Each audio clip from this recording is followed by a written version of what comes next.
ప్రేమ అన్న పదానికి 2 అక్షరాలు, కానీ మీరు నాపైన చూపించినటువంటి ప్రేమ అనంతం. నేను సురేష్, మీ ప్రేమకు బానిస. అడ్వాన్స్డ్ కాన్సెప్ట్స్లో ఈ యొక్క ఫర్రిన్ అనేటువంటి లూప్ గురించి మాట్లాడుకుందాం. ఓకే, అందుకోసం ఇప్పుడు ఒక ప్రాజెక్ట్ని క్రియేట్ చేద్దాం. ఇప్పుడు చూడండి, ఈ యొక్క ఆబ్జెక్ట్ ఉంది కదా, ఈ యొక్క ఆబ్జెక్ట్లో ఉన్నటువంటి కీస్ అన్ని తెచ్చుకోవాలనుకోండి, ఏం చేస్తాము? ఆబ్జెక్ట్ డాట్ కీస్ అంటాము. మనకి ఏ ఆబ్జెక్ట్ యొక్క కీస్ కావాలో ఆ యొక్క ఆబ్జెక్ట్ ఇందులో పంపిస్తాం, అవునా? సో ఈ విధంగా పంపిస్తే ఈ యొక్క ఆబ్జెక్ట్లో ఉన్నటువంటి కీస్ అన్ని మనకు వస్తాయి అన్నమాట. ఓకే, ఒక్కసారి మనం చెక్ చేద్దాం. ఓకే, ఒక్కసారి ఈ యొక్క ప్రోగ్రామ్ని రన్ చేస్తున్నాను. ఓకే, డెవలపర్ కన్సోల్ని ఓపెన్ చేశాను. ఇక్కడ చూడండి, మనకి ఒక్కసారి రీఫ్రెష్ చేస్తున్నాను. చూడండి, మనకు వచ్చినటువంటి రిజల్ట్ ఏదైతే ఉందో ఇక్కడ మీరు చూసుకుంటే ఇందులో ఉన్నటువంటి కీస్ అన్నీ వచ్చాయి. ఓకే, అవన్నీ కూడా ఒక ఎరేలో వచ్చాయి అనమాట, అంతే కదా? సరే, బాగా అబ్జర్వ్ చేయండి. మనకి ఇక్కడ ఏ ఆర్డర్లో ఉన్నాయో సేమ్ అదే ఆర్డర్లోనే ఇక్కడ మనకి కీస్ అన్నీ వచ్చేసాయి అనమాట. సరే, ఒకవేళ వాల్యూస్ కావాలనుకోండి, ఏం చేస్తాము? ఈ విధంగా వాల్యూస్ అనగానే అందులో ఉన్నటువంటి వాల్యూస్ అంటే ఈ యొక్క ఆబ్జెక్ట్లో ఉన్నటువంటి వాల్యూస్ అన్ని కూడా వచ్చాయి అనమాట. సరే, మరి కీస్ వచ్చేస్తున్నాయి, వాల్యూస్ వచ్చేస్తున్నాయి, అంతా బాగానే ఉంది కదా. మరి అటువంటప్పుడు ఈ యొక్క ఫర్రిన్ లూప్ ఎందుకోసం అని మీకు ఒక డౌట్ వచ్చి ఉండాలన్నమాట. నిజానికి ఈ యొక్క ఆబ్జెక్ట్ డాట్ కీస్ అలానే ఆబ్జెక్ట్ డాట్ వాల్యూస్ అనేవి కొత్తగా వచ్చినవి అనమాట. కానీ జావా స్క్రిప్ట్ కనిపెట్టిన మొదటి నుంచి కూడా మనకి ఈ యొక్క ఫర్రిన్ అనేటువంటి లూప్ అనేది ఒకటి ఉందన్నమాట. కాకపోతే కొత్తగా ఇవి వచ్చాయి కాబట్టి వీటిని కూడా మనం వాడుకోవచ్చు. అయితే ఇవి ఉన్నా సరే ఈ యొక్క ఫర్రిన్ లూప్ వల్ల ఒక ఉపయోగం అనేది ఉందన్నమాట. ఓకే, ఆ చిన్న డిఫరెన్స్ అనేది మనం తెలుసుకుందాం. సరే, అసలు దానికన్నా ముందు అసలు ఈ యొక్క ఫర్రిన్ లూప్ ఏ విధంగా వర్క్ అవుతుంది అనేది చెక్ చేద్దాం. సో ఏమీ లేదు, ఈ యొక్క ఫర్రిన్ లూప్ ఉపయోగించామనుకోండి, ఇక్కడ ఆబ్జెక్ట్ డాట్ కీస్ ఉపయోగిస్తే ఏ విధంగా అయితే మనకి కీస్ వస్తున్నాయో, కీస్ ఏ విధంగా వస్తున్నాయి? ఒక ఎరేలో వస్తున్నాయి కదా. కానీ మన యొక్క ఫర్రిన్ లూప్ను ఉపయోగిస్తే ఒక్కొక్కసారి ఒక్కొక్క కీ అనేది వస్తుంది అనమాట. ఓకే, ఇటరేషన్ అనేది అక్కడ జరుగుతుంది. ఇప్పుడు మీకు ప్రాక్టికల్గా చేసి చూపిస్తే అర్థమవుతుంది అనమాట. సరే, మనం ఏ విధంగా చేస్తాము అనుకోనంటే ఈ విధంగా ఫర్రన్ రాస్తామన్నమాట. ఇంకొక విషయం గుర్తుపెట్టుకోండి, నేను ఎరేస్ చెప్పిన తర్వాత మన యొక్క జావా స్క్రిప్ట్ ప్రోగ్రామింగ్లో ఉన్నటువంటి డిఫరెంట్ లూప్స్ అంటే వైలు, ఫర్రు, ఈ విధంగా డిఫరెంట్ లూప్స్ అనేవి ఉంటాయి అనమాట.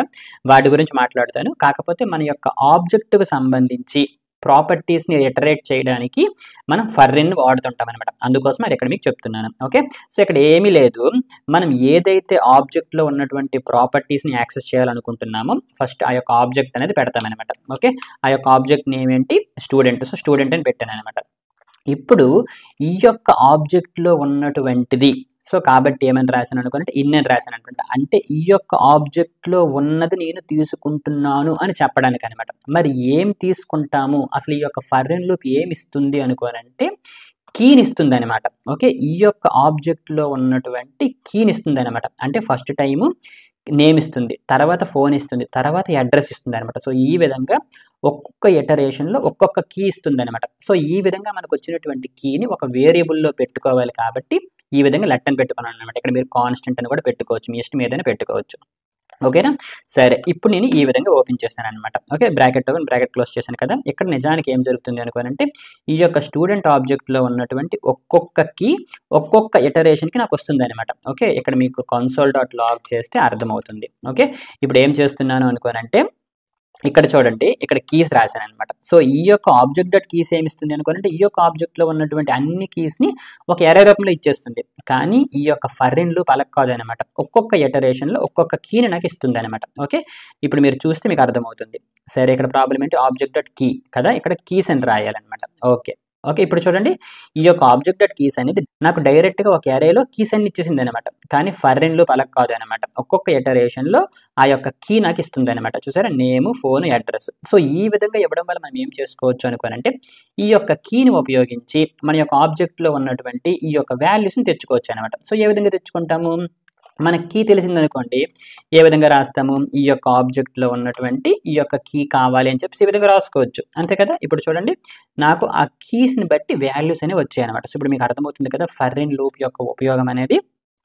సరే, అయితే ఈ యొక్క ఫర్రిన్ లూప్కి అలానే మన యొక్క ఆబ్జెక్ట్ డాట్ కీస్, వాల్యూస్, వాటికి డిఫరెన్స్ ఏంటి అనుకోనంటే ఇప్పుడు చూడండి, ఇది మన యొక్క ఆబ్జెక్ట్ కదా, నేను ఇంకొక ఆబ్జెక్ట్ని క్రియేట్ చేస్తాను. ఓకే, లెట్ స్టూడెంట్ 1 అని చెప్పేసి ఇంకొక ఆబ్జెక్ట్ని క్రియేట్ చేస్తున్నాను. ఆ యొక్క ఆబ్జెక్ట్కి ఈ యొక్క ఆబ్జెక్ట్ని ప్రోటోటైప్ కింద సెట్ చేస్తాను అనమాట. సో ఏ విధంగా చేస్తాము, ఆబ్జెక్ట్ డాట్ క్రియేట్ అని ఈ విధంగా రాస్తాము. రాసి మనం ఏదైతే ఆబ్జెక్ట్ని ఈ యొక్క ఆబ్జెక్ట్కి పేరెంట్గా పెట్టాలనుకుంటున్నామో లేదా ప్రోటోటైప్గా పెట్టాలనుకుంటున్నామో ఈ విధంగా రాస్తాం. ఇది అంతకుముందు మనం చూసామన్నమాట.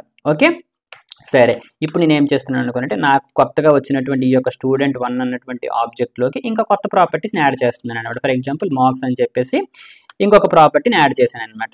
ఓకేనా, సో ఇప్పుడు ఈ యొక్క స్టూడెంట్ 1 అనేటువంటి ఆబ్జెక్ట్లో ఏమేమి ఉన్నాయి, ఈ యొక్క మార్క్స్ అనేటువంటి ప్రాపర్టీ ఉంది. అలానే ఈ యొక్క స్టూడెంట్ 1 అనేది ఈ యొక్క స్టూడెంట్ని బేస్ చేసుకొని క్రియేట్ చేసాం కదా, అంటే ఈ ప్రాపర్టీస్ కూడా ఉంటాయి అనమాట ఎక్కడ మన యొక్క ప్రోటోటైప్ చైన్లో. ఓకే, ఒక్కసారి మనం చెక్ చేద్దాం. ఓకే, ఈ యొక్క స్టూడెంట్ 1 అని ప్రింట్ చేస్తున్నాను. ఓకే, ఇక్కడ చూడండి స్టూడెంట్ 1 అనేటువంటి ఆబ్జెక్ట్ని ప్రింట్ చేశాను. ఈ యొక్క మార్క్స్ అనేది ఈ యొక్క స్టూడెంట్ 1కి సంబంధించినటువంటి ప్రాపర్టీ. అలానే ఈ యొక్క ప్రోటోటైప్ చైన్ని మనం ఎక్స్పాండ్ చేసినట్లయితే అందులో ఉన్నటువంటి ప్రాపర్టీస్ కూడా మనకు కనిపిస్తున్నాయి అనమాట. సరే, ఇదంతా బాగానే ఉంది. సరే, అయితే ఇక్కడ మీరు బాగా అబ్జర్వ్ చేయండి.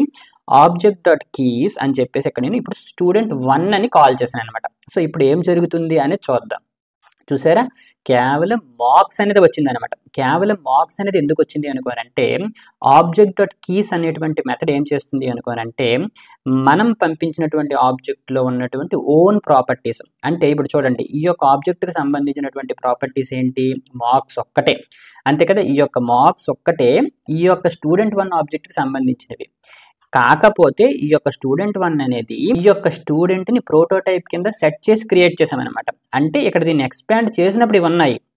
ఈ ప్రాపర్టీస్ అనేవి మన యొక్క స్టూడెంట్ 1కి సంబంధించినటువంటి ఓన్ ప్రాపర్టీస్ కాదనమాట. కాకపోతే ఆబ్జెక్ట్ డాట్ కీస్ అనేది కేవలం మనం ఇందులో పంపించినటువంటి ఓన్ ప్రాపర్టీస్నే ఇస్తుంది. అందుకోసమే కేవలం ఇక్కడ మనకి మార్క్స్ అనేటువంటి కీ ఇచ్చింది అనమాట. కాకపోతే మన యొక్క ఫర్రిన్ లూప్ అనేది అలా కాదనమాట. మనం దీనికి పంపించినటువంటి ఓన్ ప్రాపర్టీస్ అలానే దాని యొక్క ప్రోటోటైప్ ఆబ్జెక్ట్లో ఉన్నటువంటి ప్రాపర్టీస్ని కూడా ఇస్తుంది అనమాట. ఓకే, ఇప్పుడు చూడండి ఫర్ ఎగ్జాంపుల్ స్టూడెంట్ 1 అని ఇక్కడ రాశాను. సో ఇప్పుడు ఒక్కసారి ఇక్కడ కూడా స్టూడెంట్ 1 అని ఇచ్చాను కదా, ఇప్పుడు ఏం జరుగుతుందో చూద్దాం. ఇప్పుడు చూసారా, మార్క్స్కి సంబంధించినటువంటి వాల్యూ 100 వచ్చింది.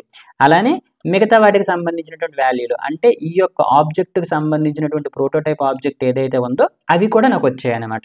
అదే మన యొక్క ఫర్రిన్ లూప్కి అలానే ఆబ్జెక్ట్ డాట్ కీస్ వాల్యూస్కి ఉన్నటువంటి డిఫరెన్స్ అనమాట. అయితే ఫర్రిన్ లూప్ని ఉపయోగించి కేవలం ఓన్ ప్రాపర్టీసే కావాలి అంటే మనం సింపుల్గా ఒకటి చేయొచ్చు అనమాట. ఇక్కడ మనకి ఏం జరుగుతుంది ఇప్పుడు చూడండి. ఫర్ ఎగ్జాంపుల్ నేను ఏం చేస్తున్నాను అంటే కేవలం కీస్ని ప్రింట్ చేస్తాను.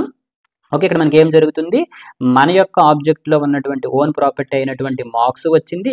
అలానే ప్రోటోటైప్ ఆబ్జెక్ట్లో ఉన్నటువంటి ఈ యొక్క 3 ప్రాపర్టీస్ వచ్చాయి, అంతే కదా. సరే, ఇక్కడ నేను ఏం చేయొచ్చు అనుకోనంటే నాకు కేవలం ఈ యొక్క ఆబ్జెక్ట్లో ఉన్నటువంటి ఓన్ ప్రాపర్టీస్ అయినటువంటి మార్క్సే కావాలి అనుకుంటే ఇంతకు ముందు మనం హ్యాజ్ ఓన్ ప్రాపర్టీ అనేటువంటి ఒక మెథడ్ని చూసామన్నమాట. దానిని ఇక్కడ మనం ఉపయోగించుకోవచ్చు. అదే విధంగా రాస్తాము అనుకోనంటే ఈ యొక్క ఆబ్జెక్ట్ కదా, so student 1 dot has own property. So ఈ యొక్క స్టూడెంట్ 1 అనేటువంటి ఆబ్జెక్ట్ లో ఈ యొక్క కీ అనేది ఉందా లేదా అనేది మనం చెక్ చేస్తున్నాం అనమాట. సో ఈ విధంగా మనకి ఇక్కడ ఉన్నటువంటి కీ అనేది మన యొక్క స్టూడెంట్ 1 లో ఉన్నటువంటి ఓన్ ప్రాపర్టీయా కాదా అనేది చెక్ చేసుకోవచ్చు అనమాట. ఓకే, సో ఇక్కడ మనకది ట్రూ ఆ ఫాల్స్ ఇస్తుంది కాబట్టి అది నేను ఇఫ్ లో పెట్టాను అనమాట. సో ఈ విధంగా పెట్టడం వల్ల ఏం జరుగుతుంది అనుకోనంటే మనకి మన యొక్క ఆబ్జెక్ట్ కి సంబంధించినటువంటి ఓన్ ప్రాపర్టీసే వచ్చేస్తాయి అనమాట. ఇక్కడ చూసారా కేవలం మార్క్స్ వచ్చింది అనమాట. సరే, ఇప్పుడు నాకు వాల్యూ కావాలనుకోండి ఏం చేస్తాను, స్టూడెంట్ 1 ఆఫ్ కీ. సో ఈ విధంగా రాసుకుంటాను అనమాట. ఇప్పుడు చూసారా దానికి సంబంధించినటువంటి వాల్యూ వచ్చింది అనమాట. సో ఈ విధంగా మనకి object dot keys object dot values అనేవి వేరేగా అవసరం లేకుండా కేవలం ఒక ఫర్రిన్ లూప్ని ఉపయోగించి ఈ యొక్క ఆబ్జెక్ట్లో ఉన్నటువంటి ఓన్ ప్రాపర్టీస్ తెచ్చుకోవచ్చు. లేదా ఈ యొక్క ఇఫ్ కండిషన్ తీసేస్తే ఈ యొక్క ఆబ్జెక్ట్లో ఉన్నటువంటి ప్రాపర్టీస్ అలానే ఈ యొక్క ఆబ్జెక్ట్కి సంబంధించినటువంటి ప్రోటోటైప్లో ఉన్నటువంటి ప్రాపర్టీస్ని కూడా మనం తెచ్చుకోవచ్చు అనమాట. ఓకే, సరే ఇప్పుడు బాగా అబ్జర్వ్ చేయండి. మన దగ్గర స్టూడెంట్ అనేటువంటి ఆబ్జెక్ట్ ఉంది కదా, ఒక్కసారి ఇక్కడ నేను స్టూడెంట్ని యూజ్ చేస్తున్నాను. ఓకే, అలానే ఈ యొక్క కండిషన్ ఉంది కదా హ్యాజ్ ఓన్ ప్రాపర్టీ, అది కూడా రిమూవ్ చేస్తున్నాను అనమాట. ఓకేనా, సో ఇప్పుడు మనకి ఏం జరుగుతుంది, ఇక్కడ కూడా తీసాను. సో ఇక్కడ ఏం చేస్తాను అనుకోనంటే మన యొక్క కీ పంపిస్తాను, ఆ తర్వాత ఆ యొక్క కీని ఉపయోగించి ఆ యొక్క స్టూడెంట్ ఆబ్జెక్ట్ నుండి వాల్యూని తీసుకుంటాను అనమాట. ఓకే, ఒక్కసారి మన యొక్క అవుట్పుట్ ఏమొస్తుందో చూద్దాం. ఓకే, ఇక్కడ చూడండి కీ వచ్చింది, అలానే వాల్యూ వచ్చింది, కీ వచ్చింది, వాల్యూ వచ్చింది. ఓకే, ఇదంతా బాగానే ఉంది. ఇది ఎలా వస్తుందని మనకు తెలుసుకోవడం. సరే, ఇప్పుడు చూడండి సురేష్ ఆబ్జెక్ట్ అని చెప్పేసి ఇంకొక ఆబ్జెక్ట్ ని క్రియేట్ చేశాను. కాకపోతే ఇక్కడ మీరు బాగా అబ్జర్వ్ చేయండి, నేను తీసుకున్నటువంటి కీస్ లో ఇక్కడ నేమ్ ని ఉపయోగించాను, ఇక్కడ నాకు మల్టీ వర్డ్ ఉంది, దీనిని డబుల్ కొటేషన్ లో పెట్టాను, అలానే ఇక్కడ ఉన్నటువంటి కీస్ వచ్చేసి నెంబర్స్ అనమాట. ఓకే, సరే, ఇప్పుడు ఇది అబ్జర్వ్ చేసినప్పుడు మనకి ఏం జరిగింది, ఈ యొక్క స్టూడెంట్ అనేటువంటి ఆబ్జెక్ట్ లో ఈ విధంగా ఉన్నాయి కదా. ఒకసారి మన యొక్క అవుట్పుట్ చూసారా, సేమ్ మనం ఇక్కడ ఏ ఆర్డర్ అయితే తీసుకున్నామో అదే ఆర్డర్ లో వచ్చింది అనమాట. నేము, ఫోను, తర్వాత అడ్రస్, నేము, ఫోను, అడ్రస్. సరే, ఇప్పుడు మన యొక్క ఆబ్జెక్ట్ ఇది కదా, దీనికి కూడా సేమ్ అలానే చేద్దాం. ఓకే, నా యొక్క ఫర్ లూప్ యూజ్ చేస్తున్నాను. మీరు ఫర్ ఉపయోగించిన, ఆబ్జెక్ట్ డాట్ కీస్ ఉపయోగించిన, ఏది ఉపయోగించినా కూడా పర్వాలేదు. సరే, ఇప్పుడు చూడండి నేనేం చేస్తున్నాను అనుకోనండి, ఇక్కడ నా యొక్క స్టూడెంట్ ఆబ్జెక్ట్ కి బదులు సురేష్ ఆబ్జెక్ట్ను ఉపయోగిస్తున్నాను. ఓకే, నాకు కీ వచ్చింది, అలానే ఈ యొక్క ఆబ్జెక్ట్ లో ఉన్నటువంటి వాల్యూని తీసుకోవడానికి కోసం ఈ యొక్క కీని నేను ఉపయోగిస్తున్నాను అనమాట. సరే, ఇప్పుడు ఒక్కసారి ప్రోగ్రామ్ ని రీఫ్రెష్ చేస్తున్నాను.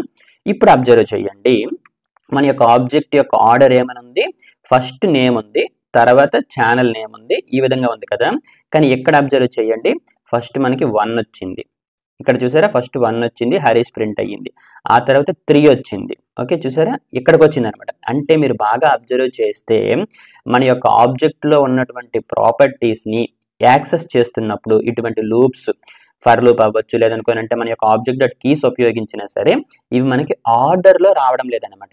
ఎప్పుడు అనుకోనంటే మన యొక్క ఆబ్జెక్ట్ లో ఉన్నటువంటి ప్రాపర్టీస్ లో ఉన్నటువంటి కీస్ లో నెంబర్స్ ఉపయోగించినప్పుడు అండ్ స్ట్రింగ్స్ ఇవన్నీ కలిపి ఉపయోగిస్తున్నప్పుడు ఒక ఆర్డర్ లో రావడం లేదు. ఎందుకోసం అనుకోనంటే ఇక్కడ నెంబర్స్ ఉన్నాయి కదా, ఈ యొక్క నెంబర్స్ కి ప్రియారిటీ వెళ్ళిపోతుంది అనమాట. అందుకోసమే ఫస్ట్ నెంబర్స్ వస్తున్నాయి అనమాట. సో ఫస్ట్ 1 వచ్చింది, 1 తర్వాత ఏంటి 3 కదా, సో 3 వచ్చింది, ఆ తర్వాత 4 వచ్చింది, ఆ తర్వాత ఈ యొక్క 50 అనేది వచ్చింది అనమాట. ఆ తర్వాత మీరు అబ్జర్వ్ చేస్తే ఈ రెండు కూడా ఆల్ఫాబెటికల్ ఆర్డర్ లో రాలేదనమాట. నిజానికి ఆల్ఫాబెటికల్ ఆర్డర్ లో వచ్చుంటే ఫస్ట్ ఛానల్ నేమ్ వచ్చుండేది, ఆ తర్వాత నేమ్ వచ్చుండేది అంతే కదా, ఎందుకంటే ఫస్ట్ సి వస్తుంది, ఆ తర్వాత ఎన్ వస్తుంది.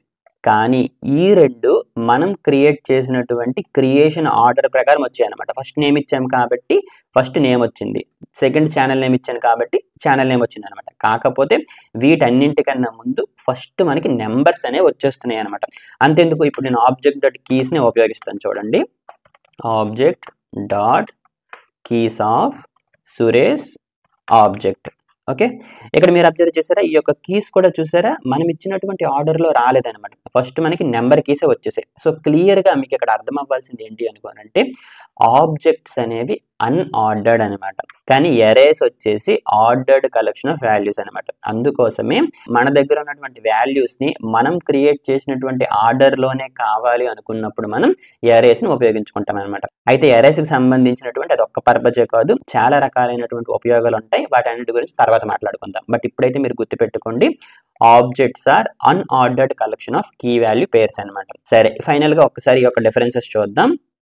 మనం ఆబ్జెక్ట్ డాట్ కీస్ ని ఉపయోగిస్తున్నప్పుడు కేవలం మనం ఏదైతే ఆబ్జెక్ట్ ను ఉపయోగిస్తున్నామో అందులో ఉన్నటువంటి ఎన్యూమరబుల్ ప్రాపర్టీసే వస్తాయి అనమాట. కానీ ఫర్ ఇన్ లూప్ వాడినప్పుడు ఆబ్జెక్ట్ కి సంబంధించినటువంటి ఓన్ ప్రాపర్టీస్, అలానే ప్రోటోటైప్ కి సంబంధించినటువంటి ప్రాపర్టీస్ అంటే ఇన్హెరిటెడ్ ప్రాపర్టీస్ కూడా వస్తాయి అనమాట. ఓకే, అదే మీకు ఇక్కడ చెప్పాను. ఆబ్జెక్ట్ డాట్ కీస్ లేదా ఆబ్జెక్ట్ డాట్ వాల్యూస్ వాడినప్పుడు ప్రోటోటైప్ చైన్ ని కన్సిడరేషన్ లోకి తీసుకోదనమాట. కానీ ఫర్ ఇన్ లూప్ అనేది మన యొక్క ప్రోటోటైప్ చైన్ ని కన్సిడరేషన్ లోకి తీసుకుంటుంది. అలానే దీని యొక్క అవుట్పుట్ వచ్చేసి మనకు ఒక ఎరేలో చూపిస్తుంది, అంతే కదా. ఇక్కడ మీరు చూసుకుంటే మనకు ఒక ఎరేలో చూపిస్తుంది, కానీ ఇది మనకి కీస్ ఇస్తుంది అనమాట. ఆ యొక్క కీస్ ని ఉపయోగించి మన యొక్క వాల్యూస్ ని మనం తెచ్చుకోవచ్చు అనమాట. ఓకే కదా. సరే, ఇప్పటి వరకు మనం నేర్చుకున్నటువంటి బేసిక్ నుండి అడ్వాన్స్డ్ ఆబ్జెక్ట్స్ కాన్సెప్ట్స్ లో కామన్ గా అడిగేటువంటి ఒక 20 ఇంటర్వ్యూ క్వశ్చన్స్ గురించి మాట్లాడుకుందాం. చిన్న బ్రేక్, చిటికలో వచ్చేస్తా.